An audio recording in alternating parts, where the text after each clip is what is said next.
السلام عليكم ورحمة الله وبركاته. اللهم صل وسلم وبارك على سيدنا محمد. ازيكم يا حبايبي؟ عاملين ايه؟ يا رب ان شاء الله تكونوا بأحسن صحة وحال.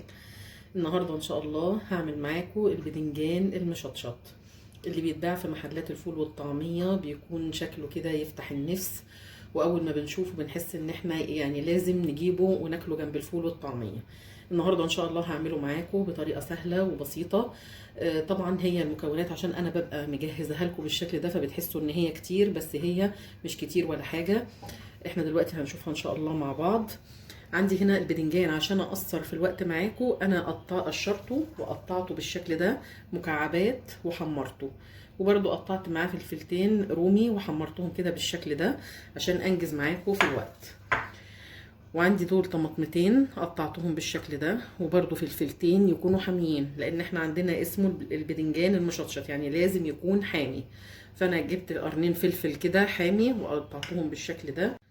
معايا نص فنجان صغير من الزيت، معايا معلقه كبيره من الخل، فصين 3 توم مهروسين بالشكل ده، وعندي ملح وفلفل وكمون وكزبره ربع معلقه صغيره من كل حاجه، والملح حسب الرغبه، وعندي نص معلقة صغيرة من السكر، وعندي معلقة كبيرة من الصلصة.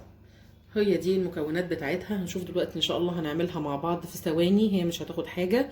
انا طبعا بجهز الحاجة كده علشان انتوا تبقى الحاجة جاهزة قدام مننا على طول. انتي طبعا وانتي بتشتغلي في المطبخ عارفة اماكن كل حاجة بتجيبيها وبتعمليها في وقتها، فان شاء الله مش هتاخد معاكي وقت خالص.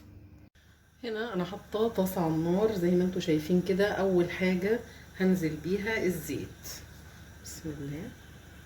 زي ما قلنا نص فنجان صغير من الزيت.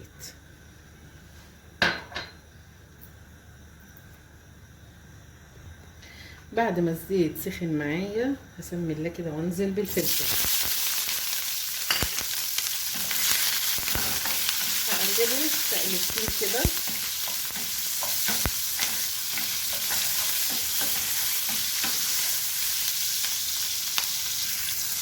بعد كده انزل بالثوم،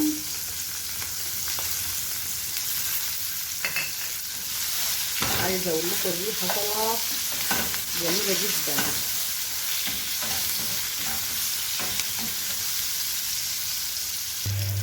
يا دوب التومه تصفر معاكي كده تنزلي بمعلقه الخل، وشمي بقى احلى ريحه بدنجان مشطشط ان شاء الله تحفه. بعد كده هنزل بالطماطم بتاعتي اللي انا مقطعاها.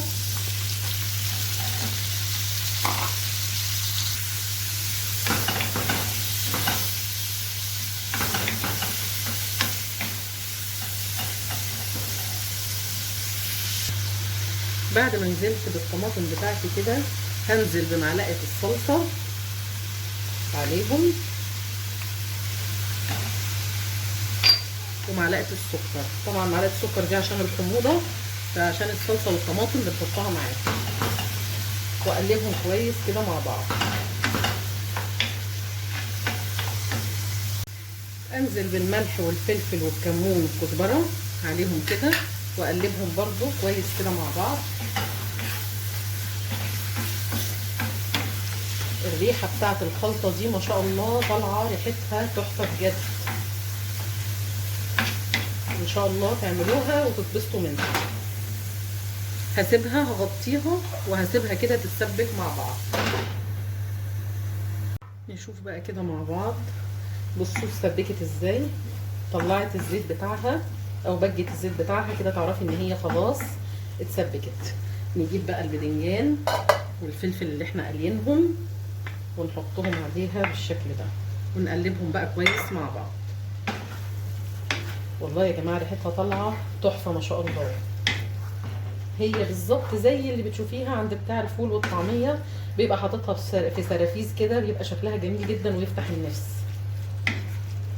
هسيبها كده مع بعضها حوالي 10 دقايق كده بس يندمجوا مع بعض. ودلوقتي عدى 5 دقايق، نبص على شكلها كده ما شاء الله كده خلاص. احنا بس كنا عايزينها يعني المكونات تختلط ببعضها، هو البدنجان مستوي والفلفل وكله والطماطم كانت متسبكه، يعني كده يا دوب خلاص نطفي عليها. وكده خلاص غرفت البدنجان المشطشط، بصوا الشكل بتاعه ما شاء الله زي بتاع المحلات واحلى كمان والله، وطعمه بقى تحفه.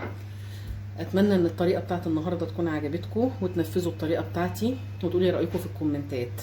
الطريقه دي ممكن تاكليها بقى يعني جنب فول، جنب طعميه، ممكن جنب رز وعدس وبيض. هنزل لكم طريقه الرز والعدس والبيض كنت عاملاها، هنزلها لكم في صندوق الوصف برده، بتبقى جميله جدا جنبه. هي عامه الطريقه دي حلوه جنب اي حاجه بتفتح النفس.